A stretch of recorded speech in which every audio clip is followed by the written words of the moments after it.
Hello friends, Manjusha cooking and ব্লগে আপনাদের সবাইকে স্বাগত। বন্ধুরা, আজ আমি আপনাদের সঙ্গে লক্ষ্মী পুজো স্পেশাল একটা রেসিপি শেয়ার করব। লক্ষ্মী পুজো মানে কিন্তু নাড়ু মোয়া। তো আমরা সাধারণত নাড়ু মোয়া অনেকে দোকান থেকে কিনে আনি, তবে আমি সমস্ত কিছুই বাড়িতে করি, যেরকম তিলের নাড়ু, নারকেলের নাড়ু, খইয়ের উকড়া।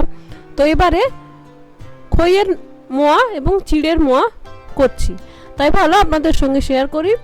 হাতে সামান্য সময় থাকলেই কিন্তু এই রেসিপিটি করা যায়। তো চলুন শুরু করি। আমি এখানে একটা কড়াইতে নিয়েছি 400 গ্রাম আখের গুড়। আমি এখানে আখের গুড় দিয়ে করছি। দেখুন, আখের গুড়টা আমি জাল দিয়ে নিচ্ছি। ততক্ষণ জাল দেবো যতক্ষণ না এটা একটু তার তার মতো হয়, আঠালো হয়, ততক্ষণ আমি জাল দেবো। গ্যাসের আঁচ কিন্তু কম রেখে জাল দিতে হবে সবসময়, নাহলে কিন্তু গুড় পুড়ে কালো হয়ে যাবে, তেতো হয়ে যাবে, খেতে কিন্তু ভালো লাগবে না মোয়াটা। দেখুন কিছুটা হয়েছে, এখনো কিন্তু বাকি আছে।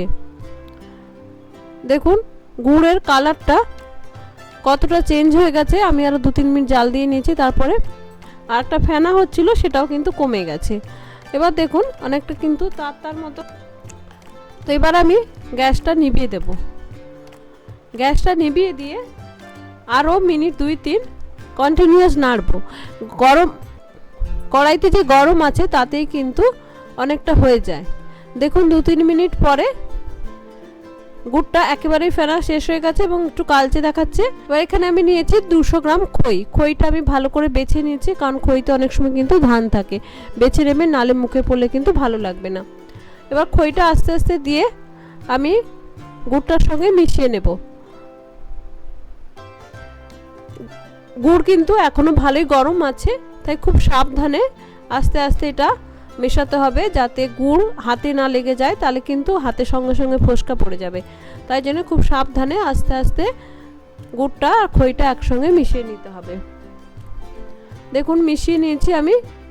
এবার গরম অবস্থাতেই আমি মোয়া পাকিয়ে নেব। এগুলো কিন্তু গরম অবস্থাতেই পাকাতে হবে, যত ঠান্ডা হয়ে যাবে ততই কিন্তু ঝুড়ো হয়ে যাবে, একসঙ্গে এরকমভাবে গোল শেপে আসবে না। তাই জন্য আমি গরম থাকতে থাকতে এভাবে গোল পাকিয়ে নেব। সাইজটা আপনাদের পছন্দ মতো করে নিতে পারেন, আমি মিডিয়াম সাইজ করেছি। তো রেডি আমার খইয়ের মোয়া, খুবই কিন্তু সুন্দর মুচমুচে হয়েছে। এবার আমি করে নেব চিড়ের মোয়া। সেম প্রসিডিওরে আমি গুড়টা আবার জাল দিয়ে নেব। আপনারা চাইলে একই সঙ্গে গুড়টা জাল দিয়ে দুরকম করে নিতে পারেন।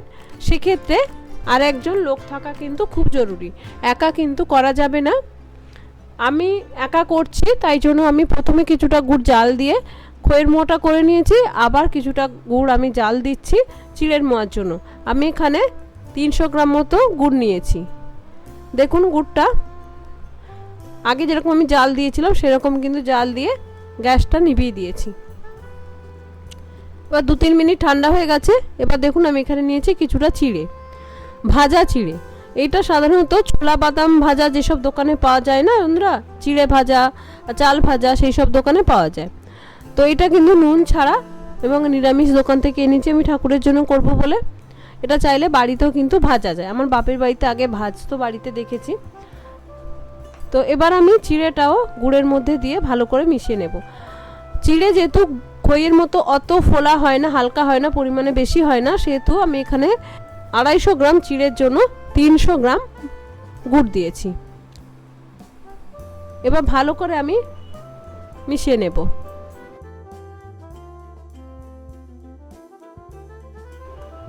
দেখুন ভালো করে মিশিয়ে নেওয়ার পর আমি চিড়েগুলোর শেপ দিয়ে নেব গোল গোল করে। চিড়ের মোয়া বাজারে যেগুলো পাওয়া যায় সেগুলো কিন্তু খুব ছোট হয়, তো আমি অত ছোট করছি না, আবার খইয়ের মোয়ার মতো অত বড়ও করছি না, একটু ছোট করছি। এরকম সাইজের আপনারা যেরকম পছন্দ সেরকম করে নিতে পারে। তো রেডি আমার চিড়ের মোয়া। অনেকগুলোই কিন্তু হয়েছিল আমার 250-তে, এইগুলোতে যা আছে তার থেকেও কিন্তু বেশি হয়েছে, আমি অন্য জায়গায় রেখেছি। তো বন্ধুরা, রেডি আমার লক্ষ্মী পুজো স্পেশাল খইয়ের মোয়া আর চিড়ের মোয়া। আমি কিন্তু এর আগে তিলের নাড়ুও দিয়েছিলাম, সেই রেসিপি আছে, আপনারা দেখতে চাইলে আমি আই বাটনে লিঙ্ক দিয়ে দেবো, আপনারা দেখে নিতে পারেন। আশা করি আপনাদের ভালো লাগবে। নারকেলের নাড়ু রেসিপিও আমার চ্যানেলে আছে, খইয়ের উখড়া রেসিপিও আছে, চাইলে সেটাও দেখে নিতে পারেন। তো আশা করি আপনাদের ভালো লাগলো। সহজ সরল, দোকান থেকে না কিনে মা লক্ষ্মীর জন্য বাড়িতেই কিন্তু এটা করে নিতে পারেন।